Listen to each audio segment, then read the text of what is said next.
The Crypto Street Podcast is hosted by Crypto Dale, Prince, and Killer Whale, who can be found on Twitter at CryptoDale, at Killer Whale, K1LLERWH4LE, and at 13Prince31.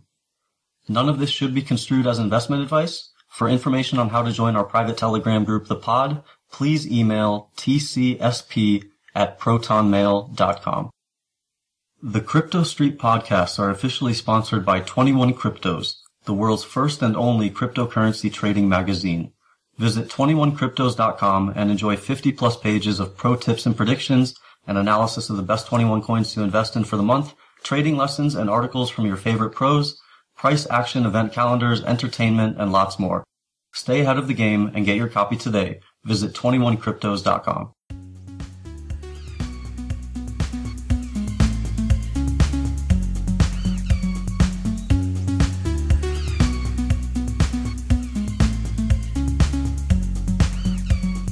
Yo, what is up, everybody? Hopefully you're having a good holiday, shooting the shit, doing whatever's good.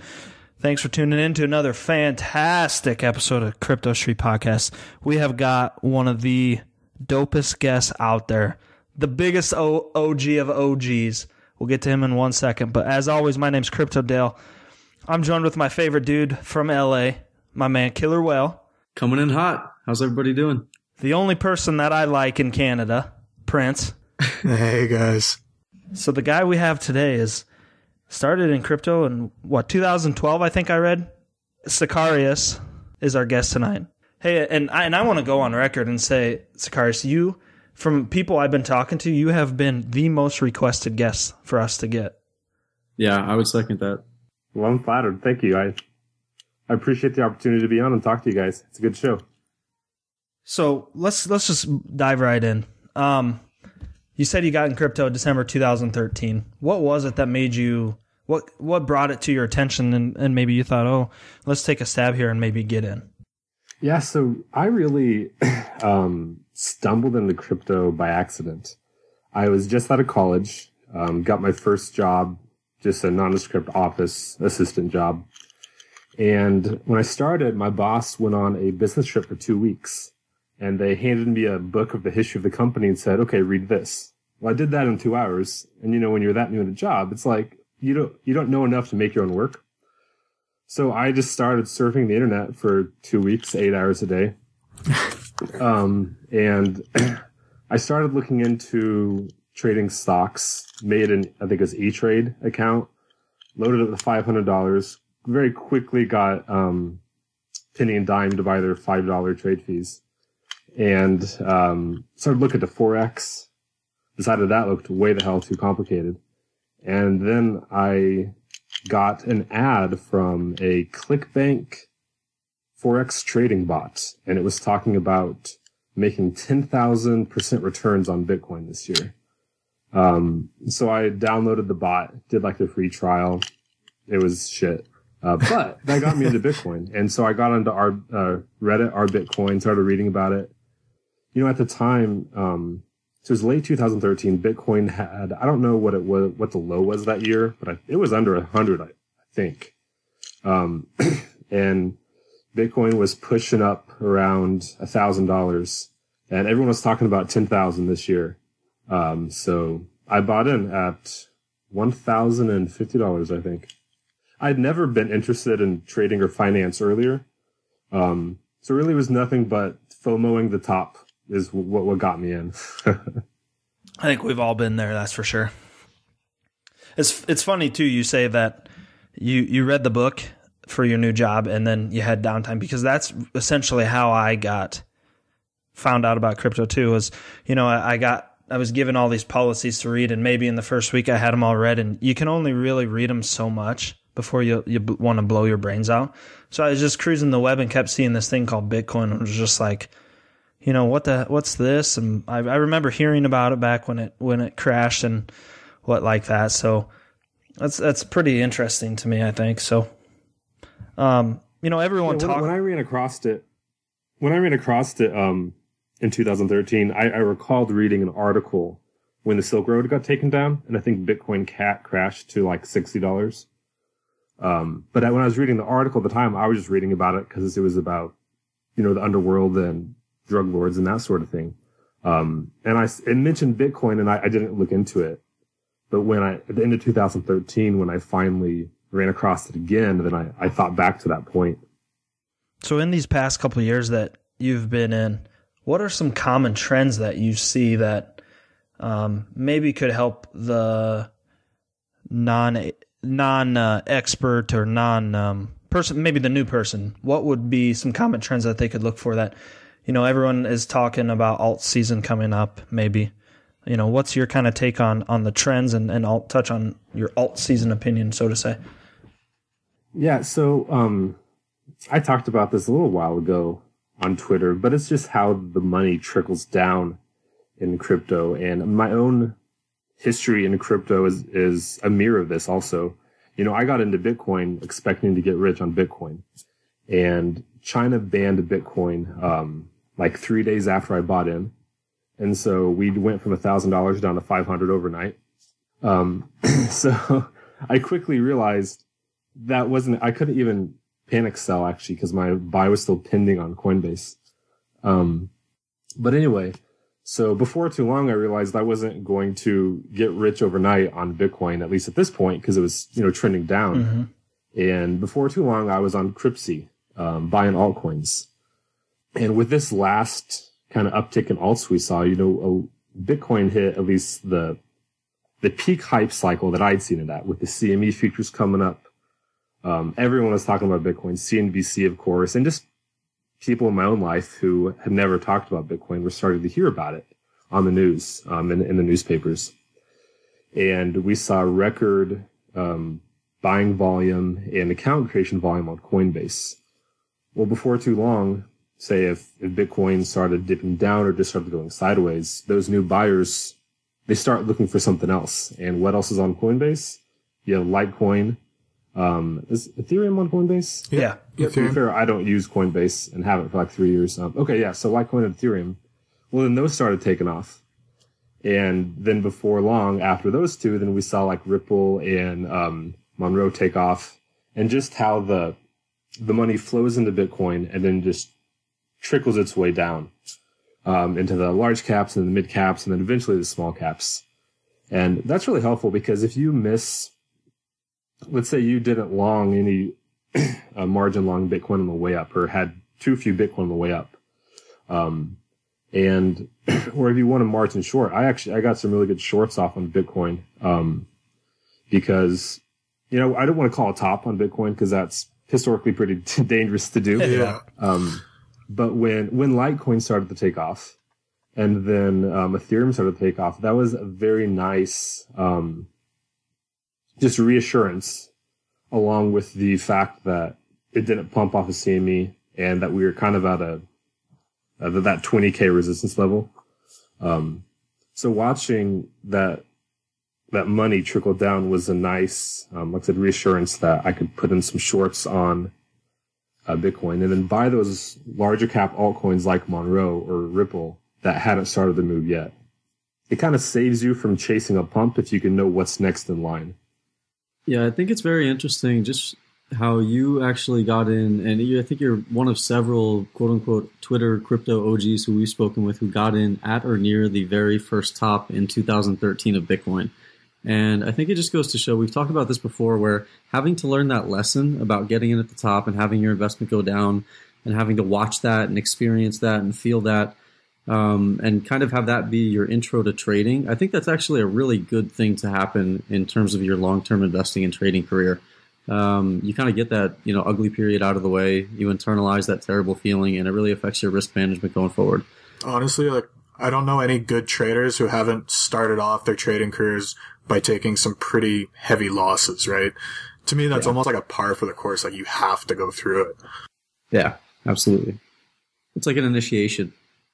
I totally agree. I mean, I actually, when I bought Bitcoin, I bought it with the idea of, it's going to go to 10K and I'll be able to pay off. I didn't take debt to do it, but recoup the cost of the honeymoon. I had just gotten married. And so I was like, sweet, I'm going to make all this money and be able to totally cover the honeymoon and have some extra money left over. And if I'd gotten into Bitcoin at, say, a couple of months earlier, 300, 400, and sold at 1,000, I might have walked away, you know? Sure. And thought, hey, mission successful. But instead, I started hemorrhaging money, and I learned how to become a trader. I mean, it took a while, but I learned how to trade and fell in love with it. It's addicting, right? Like it is. It's got, it's a game against yourself there, right? Trading, Oh yeah, I love it. So let's piggyback on that a little bit. I think a lot of new people to crypto maybe think that people that have been in the game long don't ever make mistakes or don't have a bad trade to this day. So let's talk about maybe some, not particularly some bad trades don't have to go into specifics, but let's talk about what you've learned through those bad trades, and maybe give a piece of advice on how how that goes into your trading today. I mean, this is pretty basic, but I think it needs to be repeated, is when you enter a trade, have a plan of so when you enter, where you're going to cut that loss. And it might be a full on-risk position, which is fine, but you should know that going in. And where you're going to take profit. And not necessarily, some of these hyperbolic bull trends, you don't want to sell yourself short by guessing where the bubble or the insane pump's going to end. But you should have an idea of what you want out of this trade and what your maximum risk is going to be. What almost knocked me out of the trading game is, it was probably 2014. I bought Fluttercoin. I don't know if any of you were around back then. It was a really embarrassing coin to lose money on because like the logo was a butterfly that was rainbow colored. Anyway, so I bought into Fluttercoin with like 10% of my portfolio or my coins, and I made like a 3x. Sold right at the top, and I felt like a trading god. So I bought the dip, and that dip became the never-ending sell-off. And I kept on averaging down and averaging down and averaging down. And I turned my 10 Bitcoin holdings at the time to 3 Bitcoins, 100% in Fluttercoin. Oh, man. And then I bag held that for like 2 or 3 months, and I missed some epic pumps. I think like the Vericoin pump, the majority of the Blackcoin pump. I missed some epic pumps, and I just sat on that. It was like the worst 2 or 3 months of my life. Yeah, I can really echo that. Watching. Oh, go ahead. Oh, just watching all these other coins, pump, and I'm sitting here on this coin that I despise now. The next time it got a halfway decent bounce, I exited and had myself back up to the 10 Bitcoins in like 3.5 weeks, trading stuff that was actually moving. Yeah, I can really echo that. All of my worst trades have been like, you sell the top, it dips a little bit, it starts to go up again, you think it's going again, it's going to break the all-time high, you FOMO back in, and then that ends up being the crash, so that's like, that really hit home with me, that story. One mistake that I learned real fast was I kept seeing people say, sell the top or what you think is going to be the top, and then it's going to dip, and then you can buy back in for more. Well, it took me about one time to do that, and then I thought, this is fucking ridiculous. I sold at 30K sats, just say, thinking I could get more at 25, and now here I am re-entering at 32 like a fucking idiot. And I not only did next stop 7 sats. Yeah, right. So I think and that's the hardest part about this is when you have to sit on your hands and watch a bag that you are stuck on and seeing everybody else bragging about how much money they're making. For me, I had to start implementing kind of a 24-hour rule after a really, a killer trade where you nailed it and, you're like, wow, this is awesome. Because I find after you get that, there's this euphoria that can kind of take over, right? Kind of like what you said, Sicarious, where you think you're a trading god. And so all of a sudden it's like, you need to keep trading it. Even though you already made this wicked trade, you just feel like you have to keep going. You can't miss out now because, oh, what if it goes up more, right? So that's where, and I know I fell victim to that. I think, everyone goes through that experience. And I had to implement, the 24-hour rule for myself. Whenever there's a good trade, it's just, it's step away and just come back later. Yeah, Prince, you had told me that one time too, and I've noticed too. Once I think you're at the greatest risk for a loss after you score big, and then you told me we were talking about it one time, and then you told me that, and it really clears your head and gets you ready to, quote, so for lack of a better word, attack the market. Yeah, I'd like to be able to say that, Fluttercoin, I learned my lesson.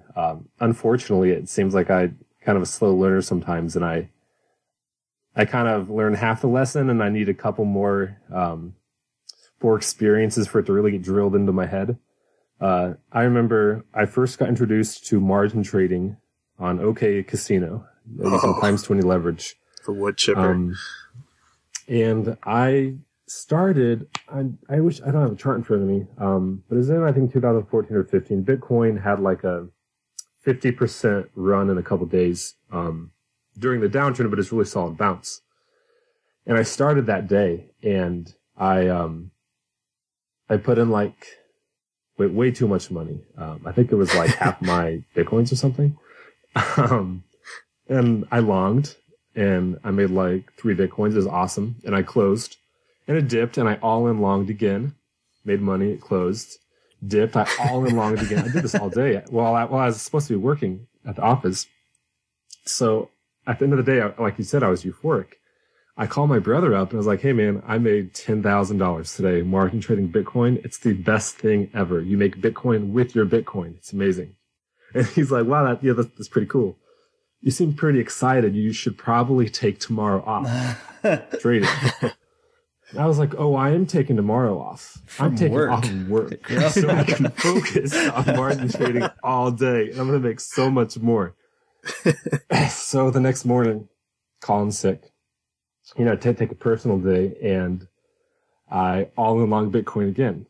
Just because markets only go up, right? Right. So I all-in long Bitcoin again, and I'm up like 1 or 2 Bitcoins, and then it starts to dump.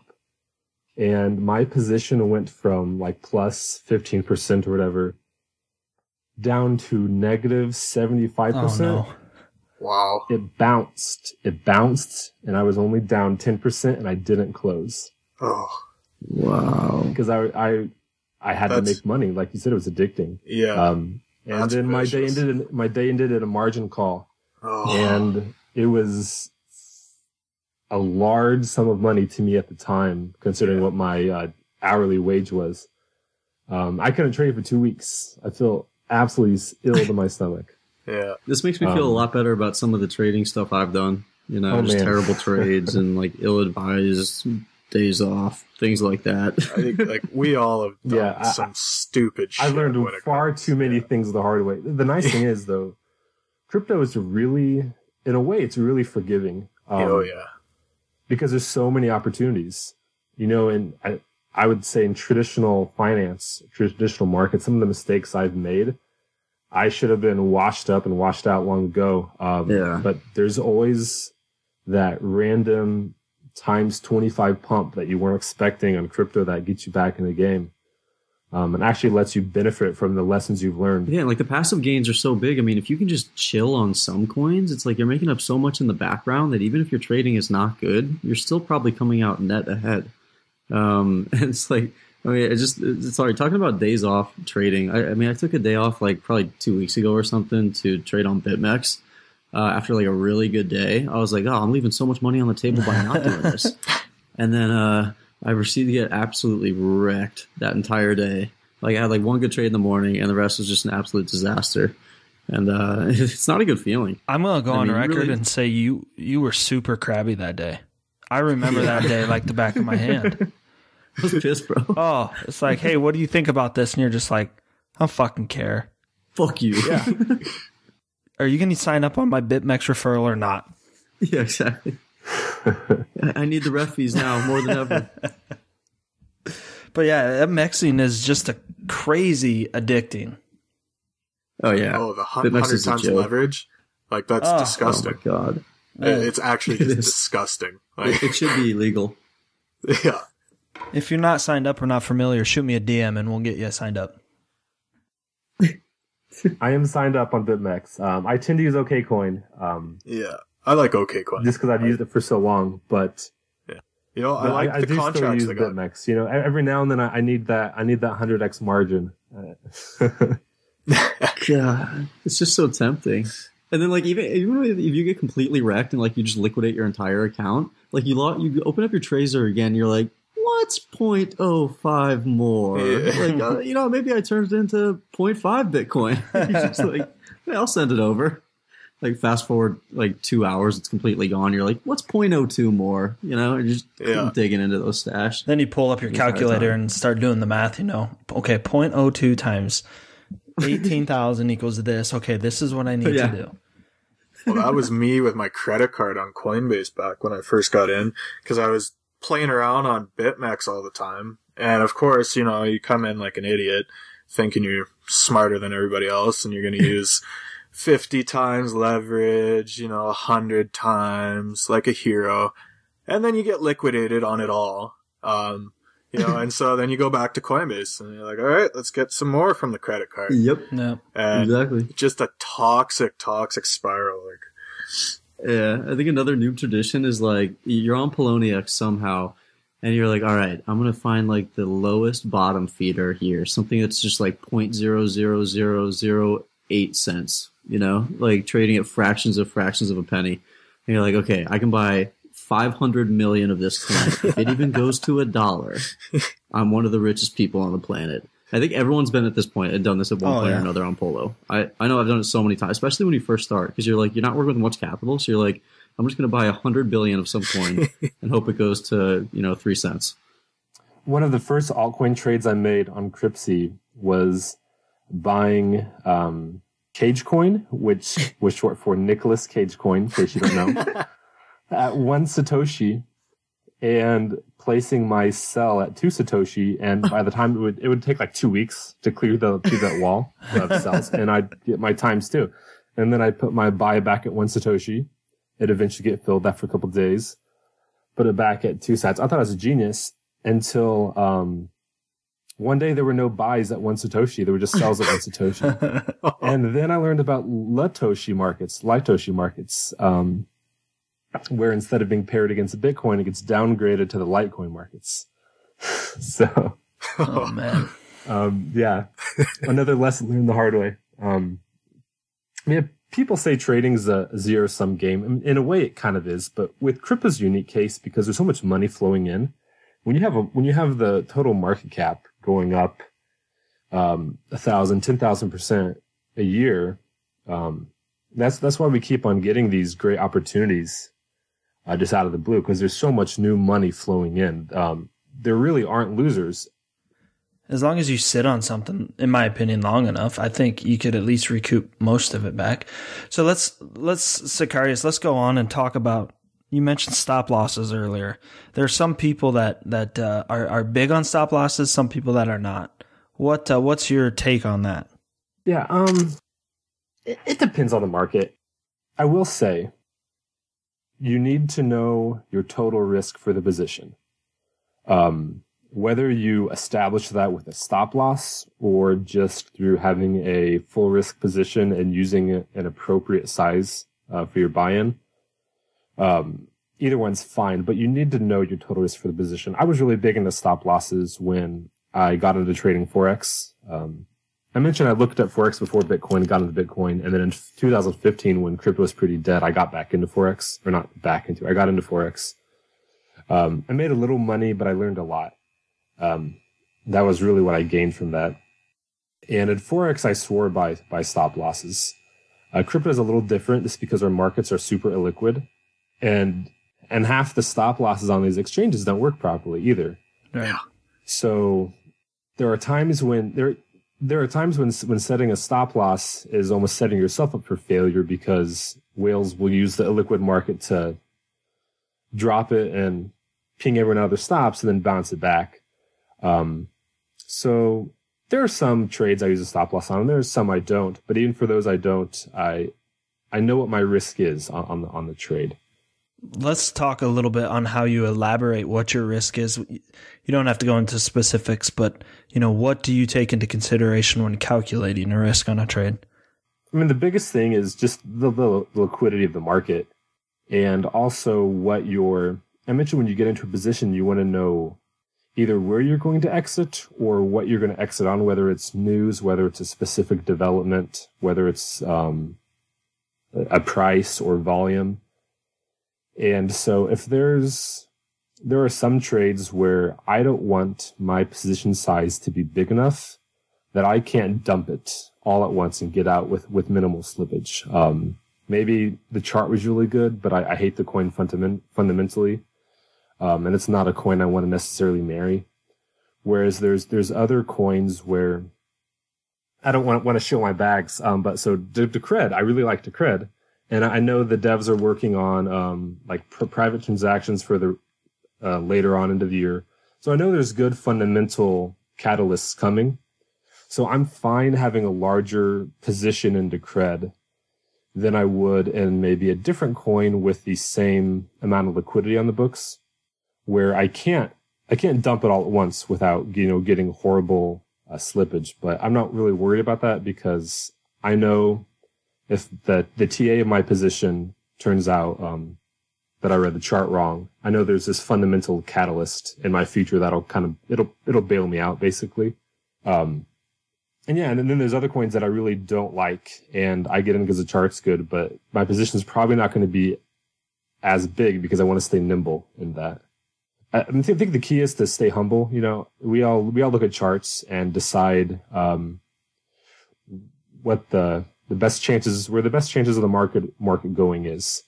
But every time I get into a buy, I need to realize in the back of my head that while I think this is going to go up, there's a very solid chance it goes down. And if it goes down, these are the steps I'm going to take to get out. Or if it's a buy, a coin I like longer term, then to average down. But even if you average down, to do that with a plan, because otherwise you end up having 100% of your position in Fluttercoin. And averaging down gets dangerous real quick. Yeah, so you have to be very disciplined with averaging down. It's a great way to accumulate a position in some of these less liquid altcoins. Like I think Not So Fast does this a lot on a lot of his smaller caps.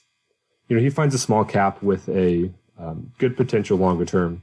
Well, you can't buy your bag, all at once. So you may average down over a 50% or more range just because that's where the liquidity is. But the point is you're averaging down with a plan and a specific goal in mind, and you're not just making yourself feel better about your bag by lowering your entry. I think that's the biggest thing people in crypto especially the newer people, they can get so wrapped up in, oh, this is going to be a game changer. Oh, this is going to change the entire industry. It's going to take over Bitcoin. They get so wrapped up in this kind of the story, and all of a sudden emotionally, they're in it now. It doesn't even matter about, just being logical or, it's like, hey, this is going to go down and probably for this foreseeable future. That doesn't even play a factor anymore, right? It's just emotionally, they are so deep into it and it just kills people. Yeah, that's a really good point, Prince. And new people are going to go through this especially. I mean, I remember when I got started kind of baptized by Poloniex in the troll box. You just read the most absurd things in there. For people who don't know, on Poloniex there was a troll box, which was basically just an extremely rapid fire chat room, just complete shit posting, chaos, people pumping coins. I don't know how it was even legal to have that thing active on the site, because people would coordinate pumps just in the troll box, blatantly. They did away with it, A, because it was lagging, B, because again it was probably illegal. But anyway. So you're buying into all these different stories, and people will try to sell you on things because they're trying to pump some crap coin. Really, I think you're better off just sticking with, mainly the stalwarts if you're really new and until you really get a grasp of the environment. Just stick with Bitcoin, Ethereum, pick your really large cap. Monero, I think, qualifies almost at this point. That's really good advice. Just, don't buy into everything you read. And do not get emotionally attached to these fucking things. Yeah, that too. Let's talk about what Bitcoin Cash has done here in the last couple hours. So we're looking at about a 50% increase damn near. I mean, coincidentally, Roger was on our podcast that got released on Monday, so I'm sure our listeners have been pumping the shit out of this because he was on there. Yeah, we're recording this like an hour after Bitcoin Cash came on the Coinbase for everyone listening. So this news is brand new to us as well. So maybe everyone just kind of touch on, what this really means for Bitcoin Cash. How dare you, Dale? You know how hard it was not to say that when he was disrespect.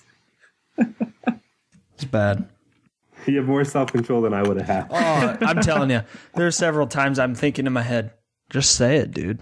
Quit being a pussy and just say, just like right in the middle when he's talking. It was a hard habit to break. Cash. Like I almost caught myself a couple times being like, Bitcoin Cash. Like, Oh, yeah. Anyway, thoughts on this? I mean, Coinbase, this is completely unexpected to me. I knew it was probably coming to Coinbase before too long. I had no idea it was coming today. People on crypto Twitter are up in arms with accusations of insider trading. I have not really looked into those yet, so I can't comment on how likely that looks or not. Well, but I think, obviously, being on Coinbase is bullish for Bitcoin Cash short term. here's my thing. It was kind of known, like it was put out there that, at least Coinbase would be enabling withdrawals of Bitcoin Cash before January 1st. So that was out there. That was, you just do some research, you could have figured that out. I guess, so to me, seeing this go down, I don't know if I'm really that surprised. But I am, I guess, at the same time, I'm a little surprised at how many people are up in arms. Like, I get it, manipulation, it looks kind of shady. But at the same time, the amount of shady stuff you see happen in crypto, like, Monero before it gets listed on BitHub, like, there was obvious manipulation going on in insider trading. Or Monero at Consensus. Yeah, or at Consensus, so to me, this is all just another kind of day in crypto land. It's just how it is. So what makes this place so addicting is stuff like this coming out of left field. Helped for me. Coinbase tweeted just recently that they, in response to the allegations about insider trading, they tweeted that, no, we told our employees like a week or so ago to all stop trading Bitcoin Cash. Now, I don't know what each employee did, but I would wager that those employees, even if they didn't trade it themselves, they told their friends and family, hey, if you want to make some money for Christmas, buy Bitcoin Cash. Safe to say. That being said, if you look at the Bitcoin Cash chart, it did trend up heavily before the ad. But Bitcoin was also bleeding out. And I mean, Bitcoin Cash and Bitcoin have this really nice inverse relationship going on right now. Mm-hmm. So I don't think you can look at the whole ramp up that happened today and say, oh, that was all insiders buying. I'm not saying it didn't happen. In fact, I expect it did to some extent. But there were also reasonable catalysts for why Bitcoin Cash started to trend up today as well. Yeah, to me, it's like just looking at the chart. I liked the chart, the US dollar chart. To me, it was just in a reaccumulation zone, and it was breaking out of that. And so that's just what I saw. It's like it doesn't even matter, this Coinbase thing. I just thought it looked good. So, last question for you, Sicarious. What would you give a new person coming into this space right now? What would be your number one recommendation for them? It would be to start small. I have a tweet pinned to my Twitter profile. It's a letter I wrote to a friend who got into crypto. And it just kind of talks about my own point where I decided I was going to learn to trade instead of just YOLOing random coins and hoping for the best. And what helped me is I realized I was too emotional about every position. I would open a margin long or buy into an altcoin, and I would hope that that it would go the right way. And I'd be like glued to my phone watching it. And so what I ended up doing is lowering my position size to the point that if I got stopped out, it didn't bother me at all.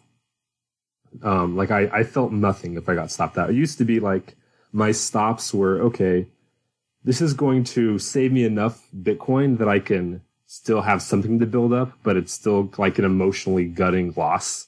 my stopping was like 50% of my position or something. So I lowered my position size to the point where I felt nothing if I got stopped out. And that really let me focus on learning how to trade and learning how these markets work. Because, I mean, crypto is a unique beast. There's so much you can research, and there's so much like game theory and politics going on as well. So I know that's present in other trading. But I just feel like there's just this unique blend. And until you have a decent handle on that, it's kind of dumb to just start throwing money around at these markets hoping for the best. Also, because there's so much information to process in crypto. It's such a rabbit hole, right? Like yeah. You're always learning. It's this information overload at times, it seems like, where it's just like, whoa, I got to slow down and breathe here. So my second piece of advice would be to organically collect a group of people around you who will, who you can learn to trade together with. I have mates we've been talking basically every day back since 2014. And some of them are in different time zones. Some of them have different trade styles than me. Some of them are into different kinds of coins than I am. And it makes this really beautiful blend of, if I'm sleeping and Bitcoin starts going crazy, I've got a friend in China who's going to give me a call and say, hey, Jack, wake up. That's awesome. Mm-hmm. Or they're researching, these new launches, and maybe another guy who is really big. I like ICOs. I don't like them. I like to make money on them. So I do a lot of ICO research, and if I find one I think is a good setup, like the token economics are good. I like the devs. I like the relationship they might have with exchanges, that sort of thing. Then I'll let my friends know who don't normally fuck with ICOs, and I'll say, hey, this one looks solid. So just kind of crowdsourcing all the research that can be done in crypto with these people that you trust. That really goes a long way. Yeah, for sure. All right, so we're going to move on to over-under. So this is where I will give a coin token and a price target. You guys want to do just the end of the year, or do you want to do 3-6 months out? What do you think? End of the year. End of the year? Yeah, end of the year. Perfect. So we're going to start with Bitcoin, currently trading at 17,132. Will it be over or under 20,000? I'll go under. I'll go over because I want to be a believer. What do you think, Sicarious? Under. Don't tell anybody, but I'm kind of bearish. We'll keep that between us. Ethereum, currently at 798. Will it be over or under 850? I'm going over easily, I think, by year end. I think Ethereum has a lot of momentum. Actually, this big sell-off that we're seeing as we're recording this on Tuesday on pretty much everything, Ethereum is held on this like a port in a storm. Yeah, it is. So I think that's indicative, yeah. So I go over 850 by the end of the year. Yeah, I'm over. I'm also going to probably say over. Sicarious, what do you think? Yeah, I'm going to go over on Ethereum there. Dollar chart looks pretty parabolic, and if Bitcoin's taught us anything this past year, it's don't pick tops on parabolic trends. Next, we have Litecoin. This is currently at 332. Will it be over or under? Let's say 400. Under. Jinx. I think Litecoin had its moment. I'm going under. I'm going to go with over because it made me look like an asshole the first time we did it. So I've got all the faith in you, Charles. Do your work. Get this son of a bitch over. Let's rock. Sicarious? Going with under. I think Bitcoin Cash is stealing some of its thunder. Yeah, totally. That's a great point, that is too. a really good Coinbase point. now, they share competing goals for people. I mean, transactions, they're very similar purpose. Yeah. Bcash and Litecoin, like you said, they really do compete. So I'm going under 400. Last one, Bitcoin Cash. It's currently at 3,345. Will it be over or under 4,000? Everybody's favorite. I'll go over 4,000. The amount of shit this poor coin has received on Twitter over the past couple days has been astounding. So I'd like to take a moment of silence for Bitcoin Cash as well. Over 4,000. I like Bitcoin Cash. I might get shit for it, whatever. Whatever. But Cue the hate mail. I don't know if I'm going over. I think under. I don't know. But I do think it will get over that at some point. I just don't know if by year end it'll be there. Sicarious, what's your take? I think it's got to be under. A lot of Bcash just got freed up on Coinbase. I think. Yeah. They enabled trading. Did they enable withdrawals? Or like actually to give I'm people not the sure. deposits? Like the notification that it gave me was they did, but I think they don't have. actually know because I haven't tried. I haven't checked it, and I'm sure they're probably backed up somehow. I have a little bit from like some Bitcoin dust I had on there. I think I can withdraw it. I don't know. Roger sent me $20, so I'll try it. Or sell it at least. And did it arrive within like 5 seconds? Because it's really fast, right? It showed up. Bitcoin. It showed up, but it did not confirm until like 3-4 hours after. Whoa. What? Man, your coffee's Shots already fired. cold. What the hell? Uh-oh. What the Hopefully I'm still alive to record the next podcast. All right, so we usually used to do a pod highlight at this point, but we kind of mix it up. We're going to do a Twitter shill.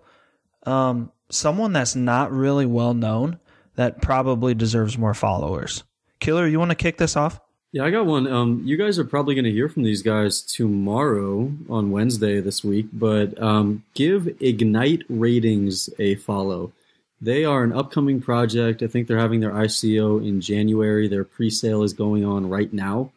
It's basically an entire ecosystem surrounding crypto and other investments. So it's kind of a hub for information. You can rate assets, and the ratings are actually vetted and rated themselves, so you know the information you're getting is good. So that's an upcoming project that I'm super excited about. It has this whole sort of infrastructure where you can create these cells that are kind of basically like mini investment funds, and you get incentivized to send out signals and share your trades and participate in the platform, contribute to it. I think it's a really interesting thing.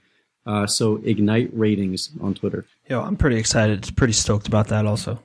Prince, who you got? I'm going to shill two people. One is Medici, and the other one is Clutch. Pretty much. Medici does not need any more followers. Yeah, no kidding, I think right? it's Medici, by Yeah, the it's way. Medici. guys. Come on. It's a ch-ch-ch. Yeah, I'm going to shill those two guys because, you know what, they've been on Twitter talking about how, they're building up positions in Bitcoin Cash. They've been taking some shit for it, and you know what? Today they're sitting in some nice profits, so I'll give them. They deserve it. Yeah, they do. They've been taking a lot of I shit love for Clutch. Bitcoin Cash. Yeah. Sicarious, who you got besides me? Crypto Dale. I don't know if he counts as being not followed enough. He's got 11K followers, so maybe he's still a little under the radar. But Crypto Gambler, he trolls a lot, and he comes off as really grumpy and old. But he's a good voice of reason in all the euphoria of these pumps. He and I talk a bit, and I offloaded a decent amount of Bitcoin, north of 19K last week. Not so much as a trade, as he was a good voice of reason that I'd met some life goals for my finances. And at that point, I really needed to lock some of that in. And, we talk about how trading is addicting. I like to think I'm a pretty good trader and pretty good with risk management. But even so, it was almost physically hard to sell those coins and not like go market buy altcoins with them. But yeah, it's good to have somebody who can remind you that this is actually real money that we're trading with, and it's not just numbers on an fake exchange. at times, but Wait, you guys don't trade on the demo account? I do. I don't know what you guys are talking about. I do. Hey, I'm going to go with my man, Coin Maverick. At Coin Maverick, he is hilarious. He's very super smart. He's got great calls. He does contests for all you freebie wannabes. Go give him a follow. Believe me, he is the Twitter Donald Trump, not like a douche, but how he talks. I don't know if that's a compliment. No, though. like I'm just Honestly, I saying, thought if you were you setting him up a like dating getting, profile at if the you like start there. seeing I'm actually I Donald see Trump his followers mocked. plummeting as we speak. He mocks Donald Trump. I should have said that. Coin Maverick, check him out. So that wraps everything up. You guys got anything chapping your ass this week? Prince, what's the scoop in Canada land? Fucking cold. Have you Weather, submitted it's my snowing. application with the Prime Minister to get me unbanned? Yeah, you're not getting in, buddy. Shit. Sorry, man. What's chapping my ass? Not really much. I don't know. I can't think of anything. I guess that's a good It's thing. holiday season, man. Yeah, pretty good. Well, Sicarious, thank you very much for joining us. It's great stuff. Hopefully you were, like we said, you were the most requested guest. So hopefully they got what they wanted out of you. And again, thank you so much for being on. Hey, it was my pleasure. Thank you. Final word to everyone listening is just risk management. I can't overemphasize how that'll keep you in the game and prep to take advantage of these opportunities that crypto keeps on giving us. Mm-hmm. Thanks for having me on, everybody. Hey, thanks for going. Thank you. Hope everyone listening had a great holiday. And as always, tip your waitress. Take care. Cheers, everybody.